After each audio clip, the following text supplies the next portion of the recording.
To का इस्तेमाल करना है। कैसा भाव आ रहा हो, करता था या किया करता था। जब भी आप कोई भी लैंग्वेज बोल रही हो, हिंदी मैंने यहाँ पर उदाहरण के लिए लिया है, अगर उसमें भाव जो है वो ऐसा आ रहा है कि करता था या किया करता था, तो आपको अनुवाद करते वक्त यूज टू का इस्तेमाल करना है। ये इस्तेमाल जो है किनके साथ करना है भाई, I you we they he she it और किसी भी नाम के साथ, यानी कि आप इनमें से किन्हीं के भी साथ यूज टू का इस्तेमाल कर सकते हैं।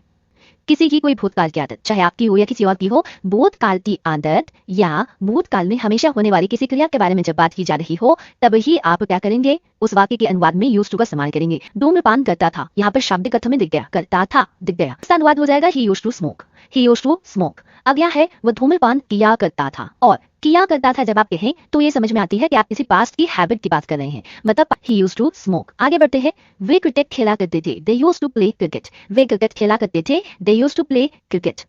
सपोज्ड टू, चलिए इसका अर्थ क्या होता है जानते हैं। सपोज्ड टू का जो अर्थ है वो होता है करने की उम्मीद है, और ये जो है एक्सपेक्टेशंस या ऑब्लिगेशन को दिखाता है, मतलब किसी की उम्मीद के बारे में बात करता है। और उम्मीद जो है जब भी बात आती है तो आम बोलचाल की भाषा में हम लोग कहते हैं करना चाहिए, मतलब का इस्तेमाल की जो है I you we they he she it names यानी कि सबके साथ होता है। चलिए इस्तेमाल देखते हैं, जैसे मुझसे उम्मीद की जाती है कि मैं उसकी मदद करूं, I am suppose to help you, मुझसे उम्मीद की जाती है कि मैं आपकी मदद करूं। ठीक है, ये बैकग्राउंड में चलता है, लेकिन इसका जो अनुवाद है वो क्या आता है कि मुझे आपकी मदद करनी चाहिए, मुझे आपकी मदद करनी चाहिए।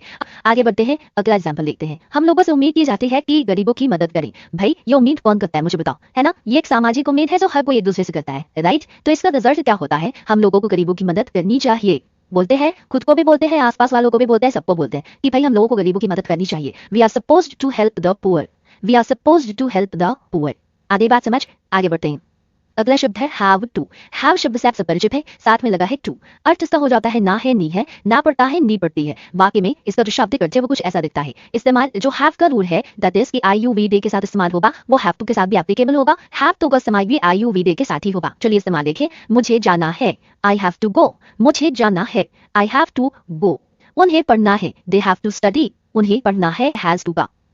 हैज टू का जो अर्थ है शाब्दिक वो वही होता है जो हैव टू का होता है, दैट इज ना है नी है, ना पड़ता है नी पड़ती है। फर्क कहाँ पर आता है, फर्क इसके यूजेज में आता है, दैट इज हैज टू का इस्तेमाल आप करेंगे आप ही शी इट और किसी भी नाम के साथ, राइट। चलिए इस्तेमाल देखते हैं, उसे जाना है, ही हैज टू गो, उसे जाना है, ही हैज टू गो। यहाँ पर हमारे पास हैज टू है, तो देखिए इसका अनुवाद कितना आसान बन गया, है ना। नहीं रहता तो कैसे अनुवाद करते हैं इसका, इसी के लिए हैव टू जो है वो लगभग आपको साथ में देखने को मिल जाता है। मुझे काम करना पड़ता है, आई हैव टू वर्क, यहाँ पर फिर हैव टू का इस्तेमाल आ गया। हैव टू और हैज टू का पैरेलली हमने इस्तेमाल देखी है, राइट। चलिए अगला शब्द है हैड टू। हैड टू इसका शाब्दिक अर्थ होता है ना था नी थी, ना पड़ता था नी पड़ती थी, ना पड़ा नी पड़ी। ठीक है, इस्तेमाल जी सबके साथ होता है, I you we they he she it और किसी भी नाम के साथ ये आराम से इस्तेमाल हो जाएगा। मुझे पढ़ना था, आई हैड टू स्टडी, मुझे पढ़ना था, आई हैड टू स्टडी। उसे जाना पड़ा, ही हैड टू गो, उसे जाना पड़ा, ही हैड टू गो। अगला शब्द है इज एबल टू। अब देखिए यहाँ पर एबल टू जो है, एबल टू किसके साथ जुड़ा है, यहाँ पर इसके साथ जुड़ा है। ठीक है, एबल टू का अपने आप में इस्तेमाल जो है वो काफी वाइड वैरायटी में होता है और काफी ब्यूटीफुली होता है एबल टू का इस्तेमाल। ठीक है, यहाँ पर एबल टू जो है वो इसके साथ जुड़ गया है। तो चलिए देखते हैं क्या इस्तेमाल होगा। सबसे पहले शाब्दिक अर्थ की बात करते हैं। शाब्दिक अर्थ इसका है पा रहा है या सक्षम है। एबल टू अपने आप में ही एबिलिटी को दिखाता है, एबल शब्द से ये बना है एबिलिटी, जो कि सक्षमता को दिखाता है, सामर्थ्यता को दिखाता है, करने की क्षमता को दिखाता है। तो इज एबल टू का क्या हो जाएगा, पा रहा है या सक्षम है। इस्तेमाल ही शी इट और किसी भी नाम के साथ होगा, राइट। चलिए इस्तेमाल देखते हैं, वह चल पा रहा है, he is able to walk, वह चल पा रहा है, he is able to walk. अब देखते हैं एबल टू का ही इस्तेमाल एम के साथ, और जिसके साथ ये बन जाता है एम एबल टू, और इसका शाब्दिक अर्थ क्या हो जाता है, पा रहा हूं या सक्षम हूं। क्योंकि एबल टू का जो इस्तेमाल है, एबल टू का अर्थ तो वही रहेगा ना, क्षमता दिखाने वाला।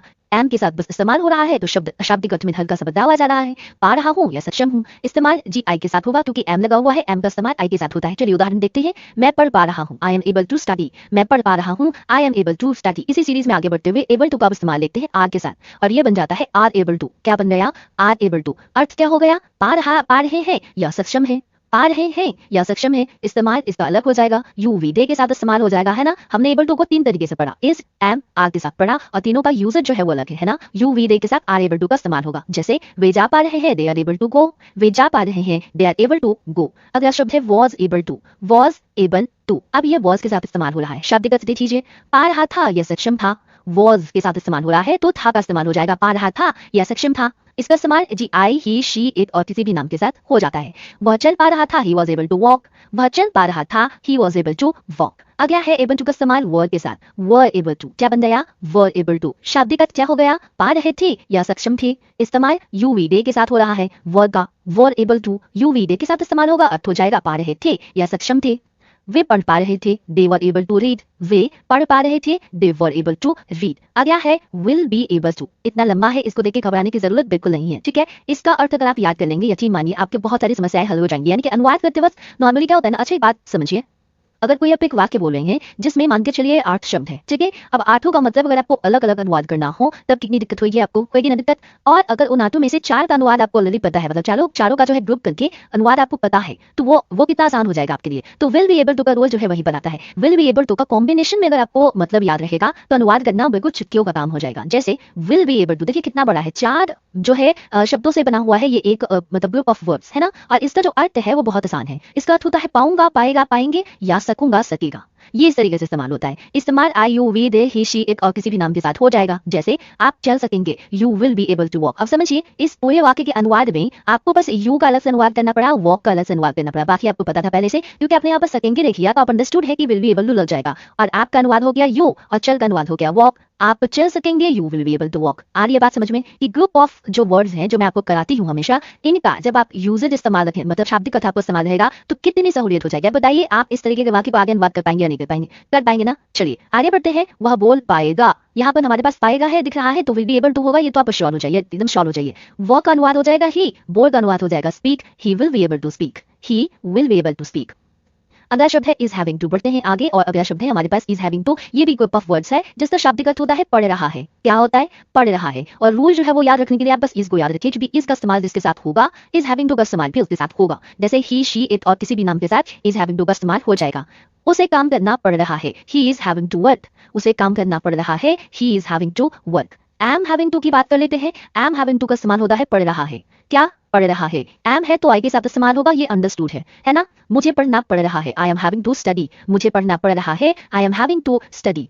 अगला है आर हैविंग टू। आर के साथ हैविंग टू का इस्तेमाल जिसका अर्थ होता है पढ़ रहा है। ये भी अर्थ सेम हो गया, पढ़ रहा है। यूजेज अलग हो गया, यू वी और दे के साथ इस्तेमाल होगा आर हैविंग टू का। जैसे उन्हें जाना पड़ रहा है, they are having to go. उन्हें जाना पड़ रहा है, they are having to go. Was having to अगला है। अगला शब्द हमारे पास है वॉज हैविंग टू। वॉज लग गया हैविंग टू के साथ, इस्तेमाल लिखते हैं, उसका पहले अर्थ जानिए। पढ़ रहा था, क्या इस्तेमाल हो रहा है? पढ़ रहा था। वॉज हैविंग टू पढ़ रहा था। आई ही शी इट और किसी भी नाम के साथ ये बखूबी इस्तेमाल हो जाएगा। मुझे पढ़ना पड़ रहा था, I was having to study. मुझे पढ़ना पड़ रहा था, I was having to study. अगला है वर हैविंग टू। अगला शब्द क्या है हमारे पास? अगला शब्द हमारे पास है वर हैविंग टू। इस्तेमाल से पहले जानते हैं शाब्दिक अर्थ। पढ़ रहा था, इसका शाब्दिक अर्थ क्या है? पढ़ रहा था। तो फिर फर्क क्या है दोनों में? फर्क है ये इस्तेमाल में। वॉज हैविंग टू का इस्तेमाल जो है वो आई ही शी इट और किसी भी नाम के साथ हो रहा था। ये जो है यू वी दे के साथ इस्तेमाल हो रहा है।